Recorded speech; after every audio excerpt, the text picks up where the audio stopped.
Good morning. একটা নতুন ব্লগে তোমাদের স্বাগত। আশা করি প্রত্যেকে তোমরা সবাই খুব ভালো আছো, সুস্থ আছো। আর সুস্থ থাকাটাই আমাদের খুব জরুরি। তো একটা নতুন দিন শুরু করলাম। আজকে হালকা হালকা রোদ আছে, খুব যে জোরালো রোদ তা নয়, কিন্তু রোদ আছে। কালকে একটু কাছাকাছি হয়েছে আর কি, সেগুলো তো মেলা হয়েছে। তো এখন একটু কিছুটা নিয়ে এসেছি, আর কিছুটা এখনো শুকোয়নি।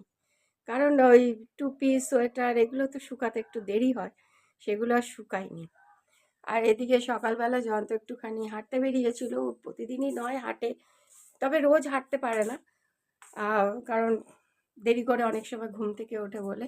তো আজকে হাঁটতে বেরিয়ে এই ডাব নিয়ে এসেছে, এই দুটো ডাব নিয়ে এসেছে। তাই এসে আমি জিজ্ঞাসা করছি, তাই বলছে ডাবের এত দাম প্রচণ্ড। অথচ একটা সময় না আমাদের বাড়িতে নারকেল গাছ ছিল, একটাই ছিল, কিন্তু খুব ভালো ফলন হতো। তো টালির রান্নাঘর যেহেতু, সেহেতু না খুব টালিগুলো ভেঙে ভেঙে যেত উপর থেকে, মানে গাছটা বেশ অনেকটা উঁচুতে লম্বা হয়ে গেছিলো। আবার বেশি লম্বা গাছও রাখা যায় না, সেজন্য গাছটা কেটে ফেলতে হয়েছে, নাহলে না বেশ ভালো ফলন হয়েছিল। একটা সময় আমি নারকেল খেতে খুব ভালোবাসতাম, মানে আমি ফলের মধ্যে নারকেল, আম, আমটা তো সিজনে, আমি খুব একটা কাঁঠাল পছন্দ করি না, কিন্তু এঁচোড়টা বেশ ভালো লাগে। তো এখনো এঁচোড় রান্না করিনি, হচ্ছে আর কি। আর একটু বড় না হলে না এঁচোড়টা ঠিক মানে স্বাদ লাগে না, আবার বেশি বড় হলেও আবার ভালো লাগবে না, তখন আবার মানে কাঁঠাল কাঁঠালের গন্ধ করবে। আর অনেক দিন পরে না আমাদের এই সেই মাসিটা, সে আমাকে প্রত্যেক দিনই খুঁজে বেড়ায়।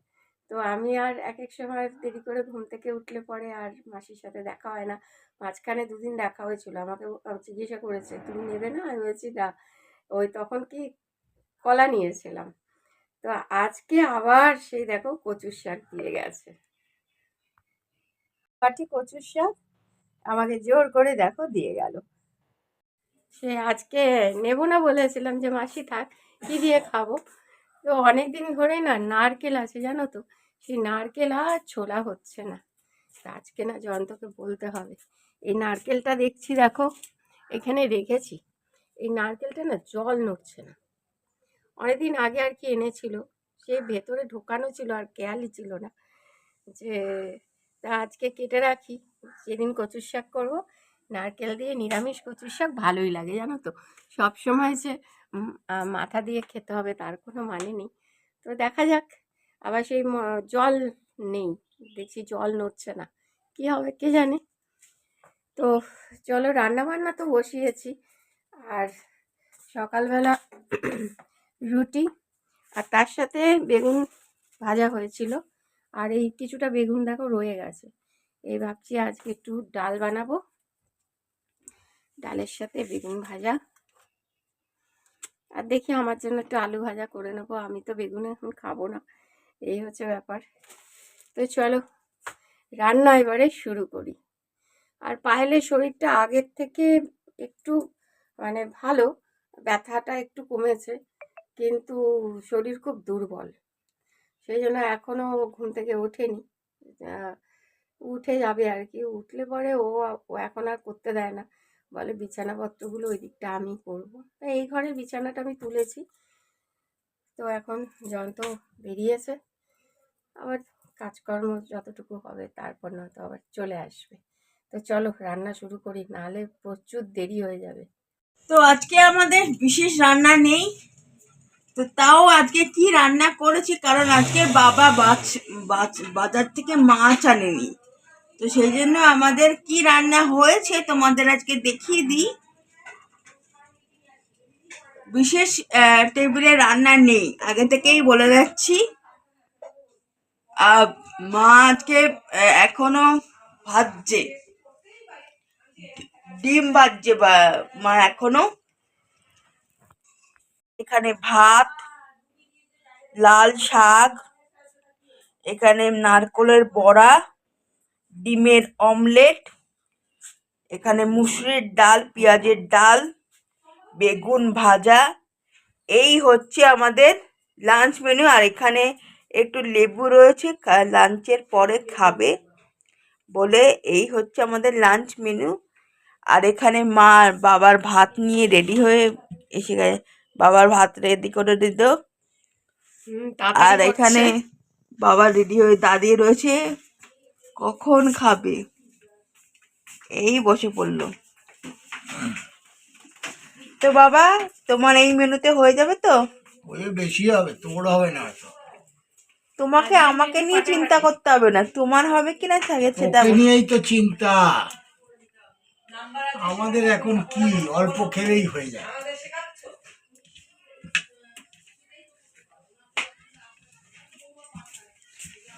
শাক নিয়েছো? শাক তো নিয়ে নিয়েছি। বেগুন ভাজা, ডাল হ্যাঁ, বেগুন ভাজার ডাল হলে আমার হয়ে যাবে। আর ডিমের অমলেট। আজকে সব অমলেট করেছি, আজকে আর কারি করিনি। ভেবেছিলাম কারি করব, কিন্তু পরে ভাবলাম না, কারি আর করব না।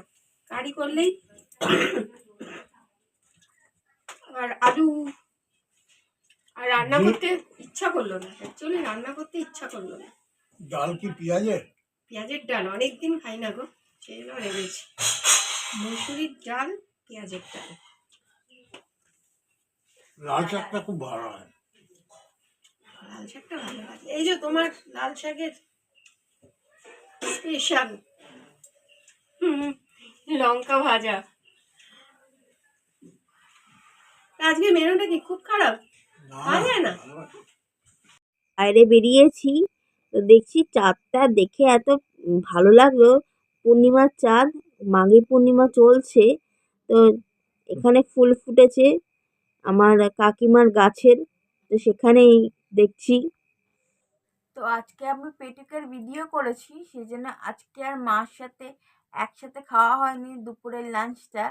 তো মা এখানে ঘরে টিভি দেখতে দেখতে খেয়েছে, আর আমি তো বারান্দাতে বসে টেবিল চেয়ারে বসে খেয়েছি ভিডিও করতে করতে।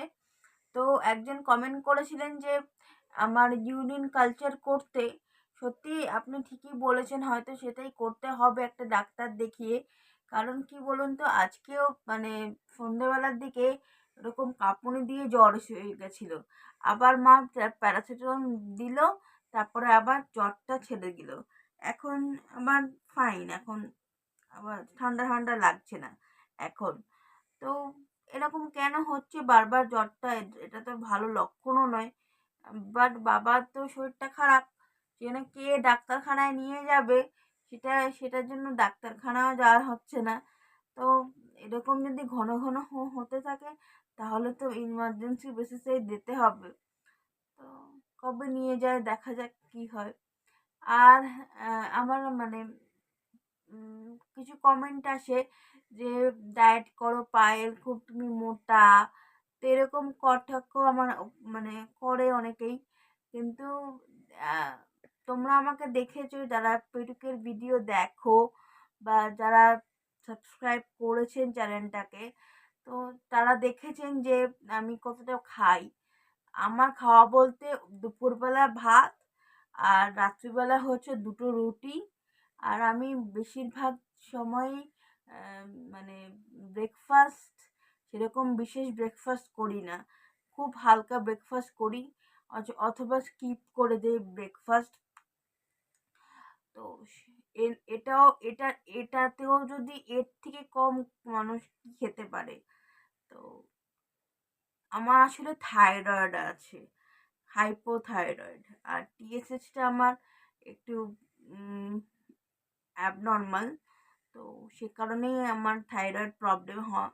থাইরয়েডের জন্যই আমার মানে আমি তখন স্কুলে পড়ি তখন থেকে আমার থাইরয়েড। তার থাইরয়েডের জন্যই আমার মোটাটা, আমার হচ্ছে মোটা থাইরয়েড। সেটার জন্য আমার থাইরয়েডের জন্য মোটা। আর আমাদের ফ্যামিলিতেও একটু মোটা ধাত আছে।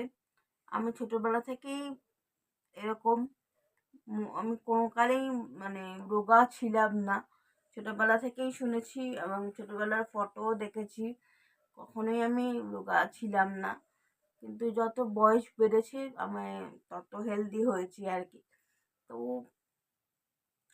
তবুও তো আমার স্ট্রোকের আগে আহ, আমি আরেকটু মোটা হয়ে গেছিলাম, তখনের থেকে আমি এখন অনেকটা কম। তো যাই হোক, আহ বলবো, ডায়েট, হ্যাঁ তোমরা বলতে পারো যে থাইরয়েডের জন্য ডায়েট, মানে ডায়েটিশিয়ান দেখাতে। তো সব কিছু যদি ডায়েট ডায়েট করে কন্ট্রোল হয়ে যেত তাহলে তো সব কিছু ডায়েট করেই হয়ে যেত না। তো আর আমি একটু কমজোরি ছোটবেলা থেকেই, কারণ আমার মা- মা- সেটা কি বলবো, মানে মা প্রেগনেন্সির সময় হয়তো ঠিক মতন খাওয়া দাওয়া করেনি, সে কারণে হতে পারে। বা আমি ছোটবেলা থেকে একটু কমজোরি, আর স্ট্রোকের পর থেকে আরো কমজোরি হয়ে গেছি। কারণ স্ট্রোকটা আমার তো একটা আর্টারি ব্লক, তোমরা যারা মানে নতুনরা যারা আসছেন চ্যানেলে তারা জানেন কিনা জানি না, আমার যারা নিয়মিত দর্শক তারা জানেন যে আমার মেন আর্টারি যেটা ব্রেনের সেটা ব্লক। তো সেটা তো অনেকটা এফেক্ট করে না একটা মানুষের। তো সব মিলিয়ে আমার অনেকটা কমজোরি এখন আমি। তা কমজোরির সাথে তো মোটার কোনো সম্পর্ক নেই, বাট ওই আর কি। তো এখানেই ভিডিওটা এন্ড করছি। আমি চেষ্টা করব, কথা দিতে পারছি না, কিন্তু কিভাবে কমাতে পারি, ডায়েটিশিয়ান আমাকে ডায়েট চার্ট করে দিয়েছে, ডায়েটিশিয়ান দেখিয়েওছি আমি। তো ডায়েট চার্ট ফলো করেও যে খুব রেজাল্ট পেয়েছি সত্যি কথা বলতে, সেরকমও তোমরা আমাকে দেখতেই পাচ্ছ। তো এখানেই ভিডিওটা এন্ড করছি। তো যদি ভিডিওর কিছু তোমাদের ভালো লাগে তাহলে লাইক সাবস্ক্রাইব করো, এবং যদি তোমাদের কোনো মতামত দেওয়ার থাকে তাহলেও দিও কমেন্ট করে। তো আরেকটা ভিডিও নিয়ে কালকে দেখা হবে তোমাদের সাথে। এখনের জন্য টাটা।